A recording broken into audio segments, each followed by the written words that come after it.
नमस्कार साथियों, स्वागत आप सभी का आपके अपने YouTube चैनल पर। साथियों, हम पढ़ रहे हैं निशुल्क हिंदी साहित्य।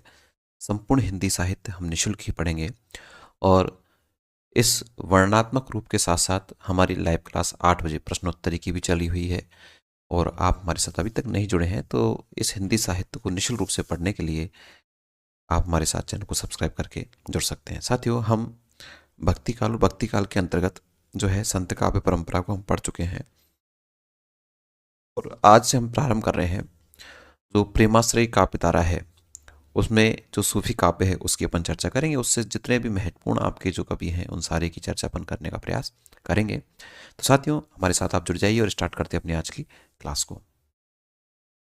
देखिए, विषय है हमारा प्रेमाश्रयी काव्य धारा, जिसमें हम एक छोटा सा विषय सूफी काव्य, हालांकि इस विषय को छोटा कहना गलत ही होगा, काफी विस्तृत विषय है और पूरे की चर्चा अपन आज करने वाले हैं। देखिए, जिन निर्गुण थोड़ी सी टाइपिंग मिस्टेक है, जिन निर्गुण भक्त कवियों के द्वारा प्रेम को मुख्य विषय बनाकर, किसको साथियों, प्रेम को मुख्य मुख्य चीजों पर आप गौर कीजिएगा कि सूफी काव्य में मुख्य चीज बताओ क्या थी। इसका जो मुख्य विषय था वो क्या था, प्रेम। मुख्य विषय बनाकर ईश्वर की उपासना की गई एवं इसी के आधार पर काव्य रचना की गई, उसे ही प्रेमाश्रयी काव्य धारा कहा जाता है। यानी कि सूफी काव्य धारा के अंतर्गत जो मुख्य रूप से है वो ईश्वर को प्राप्त करने का जो जरिया बताया वो क्या बताया साथियों, प्रेम। इसी कारण इसे बताओ क्या कहा जाता है, प्रेम आश्रय, यानी प्रेम पर आश्रित जो काव्य धारा है उसे ही बताओ क्या कहा जाता है, प्रेमाश्रय काव्य धारा। देखिए, इस काव्य धारा को प्रेमाश्रयी नाम सर्वप्रथम आचार्य रामचंद्र शुक्ल, आचार्य किसने, रामचंद्र शुक्ल के द्वारा प्रदान किया गया। तो अच्छा प्रश्न है कि सबसे पहले जो प्रेमाश्रय जो नाम दिया गया वो किसके द्वारा दिया गया, आचार्य रामचंद्र शुक्ल जी के द्वारा ये नाम दिया गया। देखिए, इस काव्य धारा को इस काव्य धारा को प्रेम कथानक काव्य, प्रेमाख्यानक काव्य परंपरा एवं रोमांसिक कथा काव्य परंपरा के नाम से भी जाना जाता है। तीन नाम इसमें बताए गए हैं। एक तो है आपका कौन सा, प्रेम कथानक काव्य, एक आपको बताया गया है प्रेमाख्यानक काव्य परंपरा, एक बताया गया है रोमांसिक कथा काव्य परंपरा। तो जो प्रेमाश्रयी काव्य धारा है इसे प्रेम कथानक, प्रेमाख्यानक या रोमांसिक काव्य परंपरा के नाम से भी जाना जाता है। डॉक्टर रामकुमार वर्मा ने इस काव्य धारा को सूफी काव्य धारा के नाम से पुकारा है। तो यही हमारा जो टॉपिक है सूफी काव्य धारा, इसके जो प्रणेता हैं इसके नाम देने जो वाले हैं बताओ कौन है, डॉक्टर रामकुमार वर्मा। तो डॉक्टर रामकुमार वर्मा के द्वारा ही ये नाम दिया गया, बताओ कौन सा, सूफी काव्य धारा। सूफी शब्द की व्युत्पत्ति अलग अलग जो है अलग अलग तरीके से की जाती है, उसका जो अर्थ है वो अलग अलग तरीके से दिया जाता है। किसने क्या कहा, कौन से शब्द से क्या बना, उन सारी की चर्चा अपन नीचे करने वाले हैं। देखिए, जो सूफी शब्द है इसकी व्युत्पत्ति तो उसके वास्तविक अर्थ से संबंध अनेक मतांतर प्रचलित है, यानी अनेक लोगों ने इसके मत अलग अलग तरीके से दिए हैं। सामान्यतः मनसा वाचा, वाचा करुणा, शुद्ध सात्विक जो है मन वचन कर्म से अलग अलग तरीके से इसके अर्थ हैं वो दिए गए हैं। क्या किस तरह से दिए गए हैं वो हम देख लेते हैं। देखिए, ईश्वर आराधना में मग्न सांसारिक विषयाशक्ति से दूर रहने वाले व्यक्ति को सूफी कहा जाता है। यानी कि मन वचन कर्म से जो केवल और केवल किसका है, ईश्वर का है, ईश्वर में ही खोया हुआ है, ईश्वर की आराधना में मग्न है, सांसारिक विषयाशक्ति से क्या है बताओ, दूर है। ऐसे व्यक्तियों को बताओ क्या कहा जाता है, सूफी कहा जाता है। सूफी शब्द की व्युत्पत्ति के संबंध में निम्न मत प्रचलित हैं। कौन कौन से अलग अलग शब्द दिए गए हैं, किस शब्द से क्या अर्थ लिया जाता है वो देख लेते हैं। देखिए, एक तो है सूप शब्द। सूप शब्द का शाब्दिक अर्थ होता है ऊन। सूप शब्द का शाब्दिक अर्थ क्या होता है, ऊन। अर्थात ऐसे साधक जो सादा जीवन व्यतीत करते हैं और बताओ क्या पहनते हैं, सूती जो ऊन के वस्त्र पहनते हैं, उन्हें बताओ क्या कहा जाता है, सूफी कहा जाता है। यानी कि ऐसे साधक, ऐसे व्यक्ति जो सादा जीवन तो व्यतीत करते हैं लेकिन साथ साथ में बताओ क्या पहनते हैं, जो ऊनी वस्त्र है उसको पहनते हैं, उन्हें बताओ क्या कहा जाता है, सूफी कहा जाता है। उन्हें क्या कहा जाता है साथियों, सूफी कहा जाता है। वहीं एक शब्द इसका और है, जैसे एक शब्द से अर्थ निकालने का प्रयास किया गया है, सफ। सफ शब्द से सफ का शाब्दिक अर्थ है पंक्ति। शब्द का शाब्दिक अर्थ होता है सफ का पंक्ति। अर्थात जो लोग अपने पवित्र जीवन के कारण रोजे कयामत यानी प्रलय के दिन एक अलग सफ पंक्ति में खड़े किए जाएंगे, उन्हें सूफी कहा जाएगा।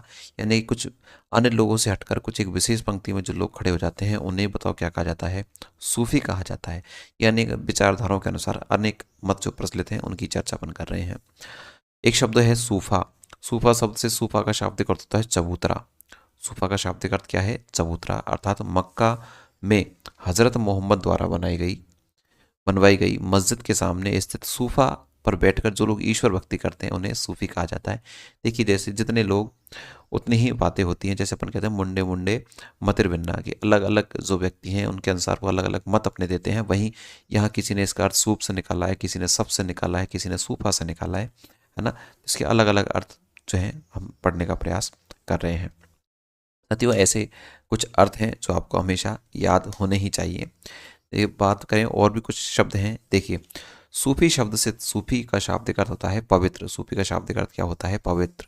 अर्थात ऐसा व्यक्ति जो परमात्मा के प्रति निश्चल भाव रखता है, यानी कि किसी प्रकार की उसकी इच्छा नहीं है, निश्चल भाव से उसकी प्रेम भक्ति करता है, सभी प्राणियों से शुद्ध व्यवहार करता है, जिसके लिए स्वयं परमात्मा भी अपना स्नेह प्रदर्शित करते हैं, उसे बताओ क्या कहते हैं, सूफी कहते हैं। यहाँ सोफिया या सोफिया शब्द के इसके अनुसार इसमें परम ज्ञानी व्यक्ति जिसे पूर्णत्व का साक्षात्कार हो चुका है उसे बताओ क्या कहते हैं, सूफी कहते हैं। अर्थात जो इस सांसारिक माया मोह से ऊपर उठ चुका है ऐसे व्यक्ति को क्या कहा जाता है, सूफी कहा जाता है। देखिए इस मत में पुस्तकीय ज्ञान इल्मे सफीना की अपेक्षा हृदय ज्ञान इल्मे सीना को विशेष महत्व दिया जाता है, ये आपको ध्यान रखना है।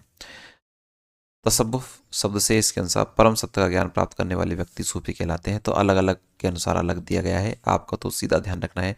सूफ शब्द के जो मैंने अर्थ बताए हैं, जैसे किसी ने इसका अर्थ ऊन बताया, किसी ने हज़रत मोहम्मद साहब के वहाँ जो चौतरा पर बैठना है उसके आधार पर उसको बताया, है ना। सूफी शब्द का अर्थ होता है क्या भी होता है, पवित्र भी होता है ना। यहाँ इन्होंने बताया कि जो सत्य का ज्ञान प्राप्त करने वाला है वही सूफी है। तो अलग अलग आपको ये छोटी सी जो चीज़ें हैं वो आपको ध्यान रख लेनी है। देखिए भाई आगे हम और बढ़ते हैं और इसकी कुछ मुख्य विशेषताओं पर अपन चर्चा करते हैं। सूफी मत की विविध परिभाषाएं और व्याख्याएं देख लेते हैं। सबसे पहले परिभाषाओं की बात करें कि अबुल हुसैन अननूरी के अनुसार जिसे संसार से घृणा होती है और परमात्मा से प्रेम होता है उसे बताओ क्या कहते हैं, सूफी। बताओ किससे तो घृणा, संसार से तो क्या होती है बताओ, घृणा। यानी संसार की जो चीज़ें हैं उसमें उसका किसी प्रकार से मन नहीं लगता है, उसकी जो इच्छाएं हैं सांसारिक वो इच्छाएं समाप्त हो जाती हैं और अपना सारा ध्यान बताओ कहाँ पर लगाता है, परमात्मा ईश्वर की प्राप्ति के लिए। जो ईश्वर से ही प्रेम करता है, सांसारिक लोगों से नहीं करता है, ऐसे लोगों को बताओ क्या कहा जाता है, सूफी कहा जाता है। और उनके मत को क्या कहा जाता है, सूफी मत कहा जाता है। दूसरी बात करें अपहरण सालुकी के अनुसार विधि निर्देशों से मुंह मोड़ना सूफी है। विधि निषेधों से, अर्थात विधि से मतलब जो चीज़ें ये हैं कि हमें इस ओर नहीं जाना चाहिए, गलत कार्य नहीं करने चाहिए, अनैतिक कार्य नहीं करने चाहिए, है ना। तो इन सारी चीज़ों से जो अपना मुंह मोड़ लेता है, यानी कि जो जो सात्विक कार्य हैं उन्हीं कार्यों में लगा रहता है, असात्विक कार्यों में अनैतिक कार्यों में बिल्कुल संलग्न नहीं होता, उन सभी व्यक्तियों को बताओ क्या कहा जाता है, सूफी कहा जाता है। और उनको मानने वालों को बताओ क्या कहा जाता है, सूफी मत कहा जाता है। दो मत हमने देखे, अबुल हुसैन अननूरी के अनुसार और अब्राहम सालुकी के अनुसार, और भी हम चर्चा इसकी कर लेते हैं। देखिए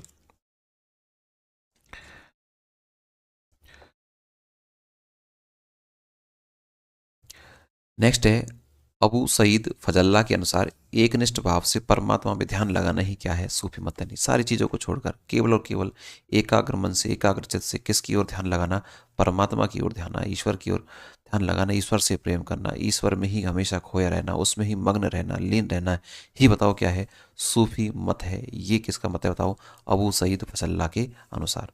जहाँ इंपॉर्टेंट होगा मैं आपको बताऊंगा।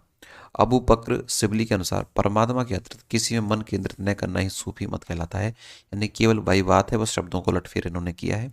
केवल और केवल ध्यान किस में लगाना, ईश्वर में अपना ध्यान लगाना ही क्या है, सूफी मत है या सूफी है।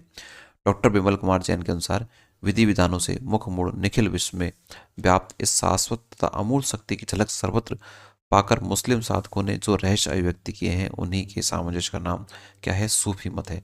बड़ी अच्छी बात कही है और इसको आपको ध्यान रखना है, ये इंपॉर्टेंट भी एग्जाम पूछा जाता है।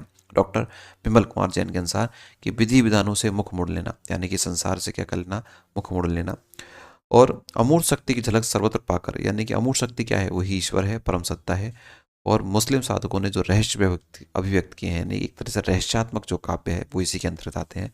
उनके सामंजस्य का नाम बताओ क्या है? सूफी है। इन्होंने अपने इस छोटे से वाक्य में सारी चीज़ों को ध्यान रखा है, इसलिए ये बताओ ये आपके लिए क्या बनता है? इंपॉर्टेंट बनता है, आपको ध्यान रखना है। बात करेंगे इससे संबंधित जो प्रमुख विशेषताएं हैं, उन विशेषताओं की भी चर्चा मैं आपसे कर लेता हूँ। देखिए भाई,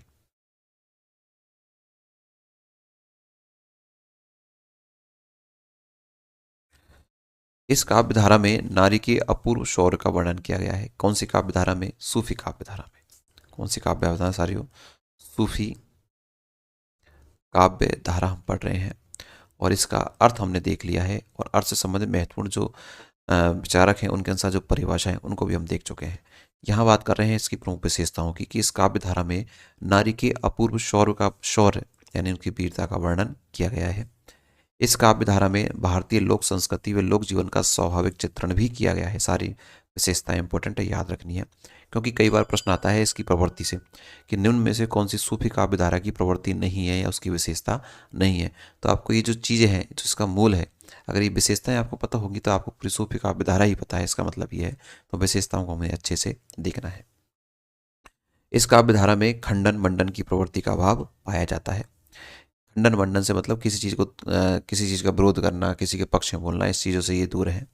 इस काव्य धारा के अधिकतर कवि कैसे हैं बताओ? मुसलमान हैं, और काव्यों का कथानक हिंदू नायक नायिकाओं के चरित्र पर आधारित है। भाई अधिकतर कवि तो कैसे हैं? ऐसे मुस्लिम संप्रदाय से संबंधित है, मुसलमान हैं, और काव्यों के जो कथानक, इन्होंने जो काव्य लिखे हैं उसके कथानक किससे हैं? हिंदू में नायक नायिकाओं के चरित्र का वर्णन इस पर किया गया है। इस काव्य धारा में प्रकृति के अनेक रूपों का मनोहारी चित्रण किया गया है, यानी प्रकृति प्रेमी ये सूफी काव्य धारा है, क्योंकि ईश्वर है, ईश्वर हमें प्रकृति के माध्यम से प्राप्त हो सकता है, तो प्रकृति प्रेमी है। प्रकृति के अनेक रूपों का इसमें वर्णन भी किया गया है। इसमें प्रबंधात्मक कथा काव्यों का लेखन अधिक किया गया है। कैसे काव्य लिखे गए? इसमें प्रबंध काव्य अधिक लिखे गए हैं। महत्वपूर्ण चीज और महत्वपूर्ण टॉपिक हम पढ़ रहे हैं, आपकी कोई भी एग्जाम है यहाँ से प्रश्न आपके पूछे बिना रहा नहीं जाता, ध्यान रखना है आपको। चले भाई, और कुछ महत्वपूर्ण इसकी विशेषताओं की अपन चर्चा कर लेते हैं। इस काव्य धारा के काव्यों का नामकरण प्राय नायिकाओं के नाम पर किया गया। किसके आधार पर किया गया? नायिकाओं के नाम पर आधारित किया, जैसे पद्मावत, चंदायन, मधुवती, प्रगावती इत्यादि। ये बताओ कैसे काव्य हैं? सूफी काव्य धारा से संबंध काव्य है। इस काव्य धारा में प्रेम तत्व की प्रधानता है, ये तो हम सभी को पता है। इसका प्रारंभ भी बताओ किससे होता है? प्रेम से। और प्रेम केवल और केवल किससे? ईश्वर। ईश्वर से मतलब क्या? परम सत्ता। क्या बताओ? परम सत्ता। यह साहसिक प्रेम कथाओं पर क्या है? आधारित काव्य धारा है। काव्य में अवधी भाषा व मसनवी शैली, ये ध्यान रखना है, ये इंपॉर्टेंट शब्द है, मसनवी शैली का अधिक प्रयोग किया गया है। ध्यान रखना है कि जो सूफी काव्य धारा है, कौन सी काव्य धारा साथियों? सूफी जो काव्य धारा है, ये कौन सी शैली पर आधारित है? ध्यान रखना, मसनवी शैली। ये कई बार एग्जाम में पूछा जाता है। कौन सी शैली? मसनवी शैली। मसनवी शैली क्या है? नीचे हम इसकी वर्णन कर लेते हैं। देखिए, मसनवी शैली, जिस रचना के प्रारंभ में ईश वंदना, पैगंबर की स्तुति एवं शाहे वक्त की प्रशंसा की जाती है, वह सॉरी वह मसनवी शैली कहलाती है। अर्थात जिस रचना में प्रारंभ में बताओ क्या की जाती है? ईश वंदना, पैगंबर की स्तुति या शाही वक्त की प्रशंसा की जाती है, वह मसनवी शैली कहलाती है। इसमें 5-7 चौपाई होती हैं। दोहा सोरठा का बताओ क्या होता है? प्रयोग होता है। इसमें गुरु वंदना करके आत्म परिचय प्रस्तुत किया जाता है। ये बताओ कौन सी शैली होती है? मसनवी शैली होती है। वही हम बात करेंगे। देखिए, इसमें वियोग श्रृंगार की प्रधानता है। सीधी बात है कि जब नायक और नायिका दोनों का यहाँ दिया गया है, तो श्रृंगार के साथ साथ बताओ क्या भी है? वियोग भी रहेगा। तो वियोग में कौन सा श्रृंगार बताओ? वियोग श्रृंगार। श्रृंगार को इस तरह से लिखा जाता है ना, टाइपिंग मिस्टेक है। वियोग श्रृंगार की प्रधानता है। संत काव्य धारा की तरह इस काव्य धारा में भी गुरु को अधिक महत्व प्रदान किया जाता है। यह संत काव्य और सूफी काव्य दोनों की समान विशेषता है। यानी कि जो संत काव्य धारा है, जैसे अपन ने कबीरदास जी पढ़े, मलुकदास जी पढ़े, सुंदरदास जी पढ़े, वो संत काव्य धारा के कवि थे। तो वो जो संत काव्य धारा है और ये सूफी काव्य, दोनों में ही बताओ किसकी महत्ता को स्वीकार किया गया है? गुरु की महत्ता को स्वीकार किया गया है, कि गुरु के बिना हम ईश्वर की प्राप्ति कर ही नहीं सकते। देखो, सर्वप्रथम कवि की बात करें कि सूफी काव्य धारा के सर्वप्रथम कवि आचार्य रामचंद्र शुक्ल जी ने कहा कि जो सूफी काव्य धारा है इसके सर्वप्रथम कवि कौन थे बताओ? कुतुबंत। एक एक कवियों की विस्तृत चर्चा भी अपन करने वाले हैं, ये आपको ध्यान रखना है कि आचार्य रामचंद्र शुक्ल के अनुसार सबसे जो सर्वप्रथम कवि बताओ कौन थे? जो सूफी काव्य धारा के वो थे साथियों, कौन? कुतुबन, अकॉर्डिंग टू रामचंद्र शुक्ल जी के अनुसार। चले भाई आगे हम और किसके अनुसार कि कौस किसने सूफी काव्य धारा के प्रथम कवि कौन से माने हैं उसकी अपन चर्चा कर लेते हैं। सुनो, वहीं बात करें अपन किसकी, रामचंद्र शुक्ल जी की। आचार्य हजारी प्रसाद द्विवेदी जी कुतुबन उन्होंने माना रामचंद्र शुक्ल जी ने। हजारी प्रसाद द्विवेदी जी के अनुसार कौन थे बताओ, ईश्वरदास जी थे, वो सूफी काव्य धारा के बताओ कैसे कवि थे, प्रथम कवि थे। तो प्रश्न पूछ लिया जाता है कि किसके अनुसार किसने सूफी काव्य धारा का प्रथम कवि किसको माना, इस तरह से प्रश्न बनते हैं। तो आपको ये नोट करना है अपने नोट्स में। डॉक्टर नगेंद्र के अनुसार कौन थे बताओ, असाहित। साथियों एक सूचना बीच में आपको दूंगा मैं, आपके लिए इंपॉर्टेंट है, क्योंकि देखिए साथियों अगर आप हमारे साथ जुड़ रहे हैं तो आप हमारे सबसे पहले तो निःशुल्क रूप से जुड़े हैं यहाँ पर टेलीग्राम से, ताकि आपको मटेरियल इस निःशुल्क रूप से मिल जाए। पीके एडवांस स्टडी आप टेलीग्राम पर सर्च करेंगे तो आपको मिल जाएगा। वहीं दूसरा, आप संपूर्ण हिंदी साहित्य को हैंड रिटन रूप में प्राप्त करना चाहते हैं तो आप एक प्ले स्टोर से एक एप्लीकेशन डाउनलोड कीजिएगा, पीके एडवांस साई को। ये तो है ऐप, और ये बताओ क्या है, ये टेलीग्राम है। तो टेलीग्राम ग्रुप पर आप जुड़ें निःशुल्क, यहाँ पर भी आपको निःशुल्क सामग्री वो मिल जाएगी। तो आप एप्लीकेशन डाउनलोड करें पीके एडवांस साई को नाम से। चले भाई, डॉक्टर गणपति चंद्र गुप्त के अनुसार कौन है बताओ, असाहित। डॉक्टर गणपति चंद्र गुप्त के अनुसार कौन है भाई, नगेंद्र जी के अनुसार भी असाहित है, और डॉक्टर गणपति चंद्र गुप्त के अनुसार भी कौन है, असाहित। वहीं डॉक्टर रामकुमार वर्मा के अनुसार बताओ कौन है, मुल्ला दाऊद। कौन है बताओ, मुल्ला दाऊद। और ये डॉक्टर रामकुमार वर्मा जी हैं, इन्होंने जो बताया मुल्ला दाऊद, इसी को क्या माना जाता है बताओ, सर्वमान्य भी माना जाता है कि सूफी काव्य धारा के जो कवि कौन से हैं बताओ, मुख्य रूप से मुल्ला दाऊद सर्वप्रथम कवि हैं। देखिए नीचे लिखा भी हुआ है, सर्वान मतानुसार चंदायन के रचनाकार मुल्ला दाऊद को ही प्रथम सूफी कवि के रूप में स्वीकार किया गया है। तो ध्यान रखना है इनकी जो मुख्य रचना है कौन सी बताओ, मुल्ला दाऊद की मुख्य रचना कौन सी बताओ, चंदायन। चर्चा करेंगे विस्तृत रूप से, है ना। इसमें आपको ध्यान रखना है मुल्ला दाऊद की महत्वपूर्ण रचना है, मुल्ला दाऊद को ही बताओ क्या माना जाता है, सूफी काव्य धारा का बताओ क्या माना जाता है, प्रथम कवि माना जाता है अकॉर्डिंग टू रामकुमार वर्मा। और सर्वमान्य रूप से भी पूछे तो ध्यान रखना है आपको कौन ही बताए, मुल्ला दाऊद, आपको ध्यान रखना है। चलें कुछ बातें और हम इससे संबंधित देख लेते हैं। सूफी मत के संप्रदाय, सूफी मत में निम्नलिखित 4 संप्रदाय प्रचलित हैं जिनके प्रवर्तक और प्रवर्तन काल निम्न अनुसार है। देखिए 4 प्रकार की जो है प्रवर्तक हैं इसके, और 4 प्रकार के संप्रदाय हैं। देखिए जो प्रवर्तक हैं, इधर तो क्या है संप्रदाय का नाम, इधर क्या है प्रवर्तन काल। सबसे पहले बात करें किसकी बताओ, चिश्ती संप्रदाय की। किसकी संप्रदाय, चिश्ती संप्रदाय। ये सब सूफी काव्य धारा के अंतर्गत ही पढ़ रहे हैं। चिश्ती संप्रदाय, चिश्ती संप्रदाय के जो प्रवर्तक माने जाते हैं वो कौन है, ख्वाजा मोइनुद्दीन चिश्ती। कौन है साथियों, ख्वाजा मोइनुद्दीन चिश्ती, जिसका प्रवर्तन काल माना जाता है 12वीं शताब्दी। ये आपको ध्यान रखने ही है, खास करके प्रवर्तक और संप्रदाय का नाम आपको ध्यान रखना है। वहीं सोहरावर्दी संप्रदाय की बात करें, कौन से संप्रदाय, सोहरावर्दी संप्रदाय की बात करें तो ये कौन है बताओ, इनके प्रवर्तक या संप्रदाय का नाम क्या है, जलालुद्दीन सुर्खपोश। कौन है बताओ, जलालुद्दीन सुर्खपोश। ये थोड़ा सा उल्टा हो गया है, ये तो आपको करना है बताओ क्या, संप्रदाय का नाम। ये तो क्या करना है आपको, संप्रदाय का नाम। थोड़ा सा यहाँ पर मिसमैच हुआ है टाइपिंग कारण, ये तो है संप्रदाय का नाम, और ये साथियों ये क्या है, ये आपका क्या हो जाएगा, प्रवर्तक हो जाएगा। ये आपका क्या हो जाएगा, प्रवर्तक हो जाएगा। ये आपको ध्यान रखना है। ये क्या है बताओ आपका, संप्रदाय। इसको यहाँ से हटाएंगे, है ना, और ये क्या हो जाएगा आपका संप्रदाय। ठीक है, तो चिश्ती संप्रदाय प्रवर्तक बताओ कौन, ख्वाजा मोइनुद्दीन चिश्ती 12वीं शताब्दी। वहीं सोहरावर्दी संप्रदाय, ये बताओ कौन है इसके प्रवर्तक, जलालुद्दीन सुर्खपोश 13वीं शताब्दी। वहीं बात करें कादरी संप्रदाय, इंपॉर्टेंट है, पूछा जाता है एग्जाम में। कादरी संप्रदाय तो इसका कौन है बताओ, अब्दुल कादिर जलानी। बताओ इसका जो प्रवर्तन काल है वो है 15वीं शताब्दी। इसके अलावा हम चौथा जो संप्रदाय है उसकी भी बात कर लेते हैं। चौथा संप्रदाय आपके सामने है, बताओ कौन सा, नक्शबंदी संप्रदाय। कौन सा, चारों ही इंपॉर्टेंट है, ध्यान रखना है। नक्शबंदी संप्रदाय जिसके प्रवर्तक हैं बताओ कौन, ख्वाजा अलाउद्दीन नक्शबंदी। ये बताओ कौन सी शताब्दी से संबंधित है, 16वीं शताब्दी से इसका प्रवर्तन काल माना जाता है। चलिए, सूफी साधना की जो अवस्थाएं हैं, सूफी साधना के अंतर्गत साधक की निम्न 4 अवस्थाएं मानी जाती हैं। वेरी वेरी इंपॉर्टेंट है, ध्यान रखना, ये चारों अवस्थाएं आपके लिए वेरी वेरी इंपॉर्टेंट है। देखिए कौन कौन सी अवस्थाएं मानी जाती है मुख्य रूप से।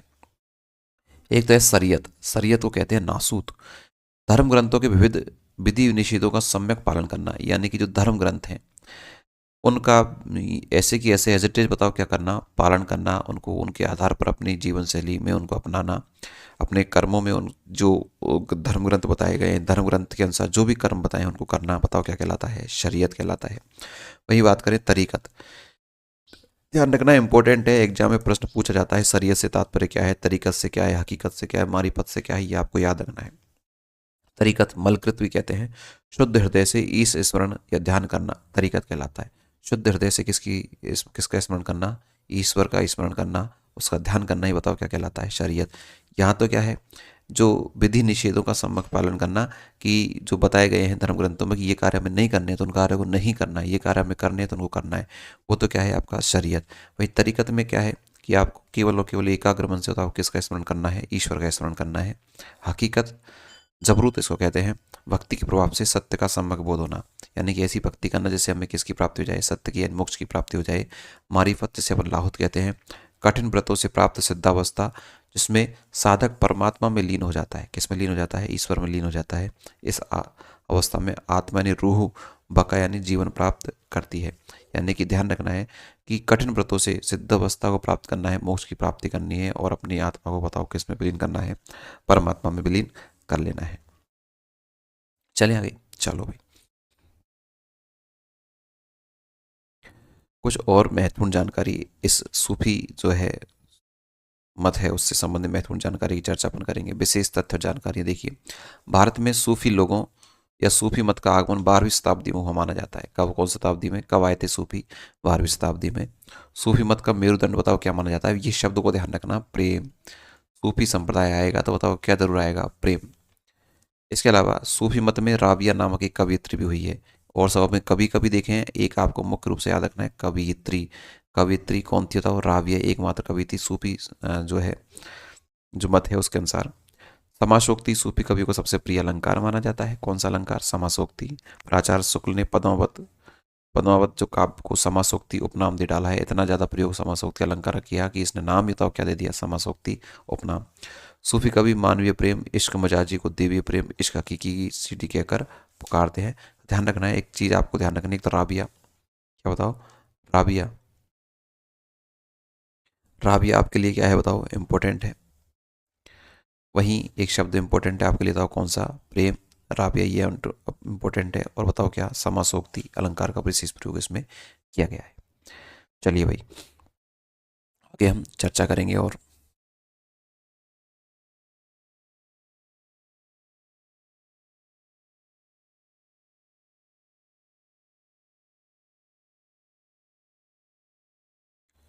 देखिए भाई, सूफी मत के अनुसार ईश्वर एक है और उसे हक कहा जाता है। क्या कहा जाता है, हक कहा जाता है। जो इंसान को हक तक पहुंचने के लिए चार अवस्थाएं पार करनी पड़ती है, तो शरीयत, तरीकत, हकीकत और मारिफत, चारों को अपन ने पढ़ा है इंपॉर्टेंट करके, चारों को ये आपको ध्यान रखना है। चार अवस्थाएं हैं, चारों अवस्थाओं से ही बताओ किसकी प्राप्ति हो सकती है, ईश्वर की प्राप्ति हो सकती है। शरीयत क्या है, तरीकत क्या है, हकीकत क्या है, मारिफत क्या है, अच्छे से इसको पढ़ चुके हैं। मारिफत अवस्था में आत्मा रूपक जीवन प्राप्त करती है। बका की स्थिति में वास्तविक प्रेम इश्क की कल्पना की जा सकती है। बका आत्मा अनलह की अधिकारिणी बनती है। इसको हमने बहुत सरल शब्दों में अपन पढ़ चुके हैं अभी मारिफत को। अद्वैतवादियों की तरह सूफी साधक भी इंसान और हक ईश्वर में अंतर नहीं मानते। किसमें, इंसान और ईश्वर में अंतर नहीं मानते, कि जो आत्मा है वही बताओ क्या है, परमात्मा। इस तरह की जो विचारधारा है वो किसकी बताओ, सूफियों की है। चलिए, जो सूफी मत में ईश भावना स्त्री के रूप में स्वीकार की गई है, जबकि भारतीय परंपरा में ईश भावना को पुरुष रूप में स्वीकार किया गया है। ये भी वेरी वेरी इंपॉर्टेंट है, मोस्ट आपके लिए बनता है कि सूफी मत में ईश भावना किसके रूप में स्वीकार की गई है, स्त्री के रूप में, जबकि भारतीय परंपरा के अनुसार किसके अनुसार, पुरुष। या स्त्री शब्द आपको ध्यान रखना है। हकीकत अवस्था में अनलहक यानी अहम ब्रह्मास्मि, की मैं ही ब्रह्मा हूँ, का अनुभव करने लग जाता है। भारतीय षड दर्शनों के अनुसार सूफी साधना पद्धति अद्वैत वेदांत दर्शन से मिलती जुलती मानी जाती है। इंपॉर्टेंट इसको भी लगाना है कि किसके समान है, तो अद्वैत वेदांत दर्शन के अनुसार है। आचार्य रामचंद्र शुक्ल ने सूफी काव्यधारा का एकमात्र हिंदू कवि सूरदास को नामक एक पंजाबी को माना है। इसमें नल दंपति नामक प्रेम कथा लिखी थी। ये अलग है सूरदास, ना ध्यान रखना, जिसने बताओ क्या लिखी थी, नल दमयंती जो है प्रेम कथा लिखी थी। ये कुछ विशेष तथ्य थे आपके बताओ किससे संबंधित, सूफी काव्यधारा से संबंधित। साथियों मैं आपको बताऊं कि जो हम पढ़ रहे हैं पूरा, एक बार आपको बता दूं मैं, हम पढ़ रहे हैं साथियों क्या, अभी हमने पढ़ा है पूरी सूफी काव्यधारा, अर्थात हम बिल्कुल निःशुल्क रूप से पढ़ रहे हैं क्या, हिंदी साहित्य। आप सभी को पता है हिंदी साहित्य को इस तरह से हम निःशुल्क रूप से पढ़ रहे हैं, लेकिन हमारी चल रही है बताओ क्या, प्रश्नोत्तरी। अगर आपने प्रश्नोत्तरी नहीं देखी है तो आपसे 8 बजे जुड़िएगा लाइव। और साथ में अगर पुरानी प्रश्नोत्तरी देखें, पूरी इतने अच्छे से व्याख्यात्मक रूप से कराई है, तो आप हमारी प्ले स्टोर पर चेक कीजिए, हिंदी साहित्य नाम से प्ले स्टोर बनी हुई है, प्रश्नोत्तरी नाम से। वहाँ सारी प्रश्नोत्तरियों को देख सकते हैं, जिसमें आदिकाल कंप्लीट हो चुका है। वहाँ भी जैसे एक टॉपिक यहाँ पढ़ा दिया तो उसकी प्रश्नोत्तरी वहाँ पर चली हुई है, तो आप अच्छे से उसको देख सकते हैं। जिस विद्यार्थी ने अभी तक हमारे चैनल को ज्वाइन नहीं किया है तो चैनल को ज्वाइन कर लीजिएगा, अपने मित्रों को शेयर और लाइक जरूर कीजिएगा। कैसी लगी क्लास नीचे कमेंट बॉक्स में जरूर बताना। Thank you.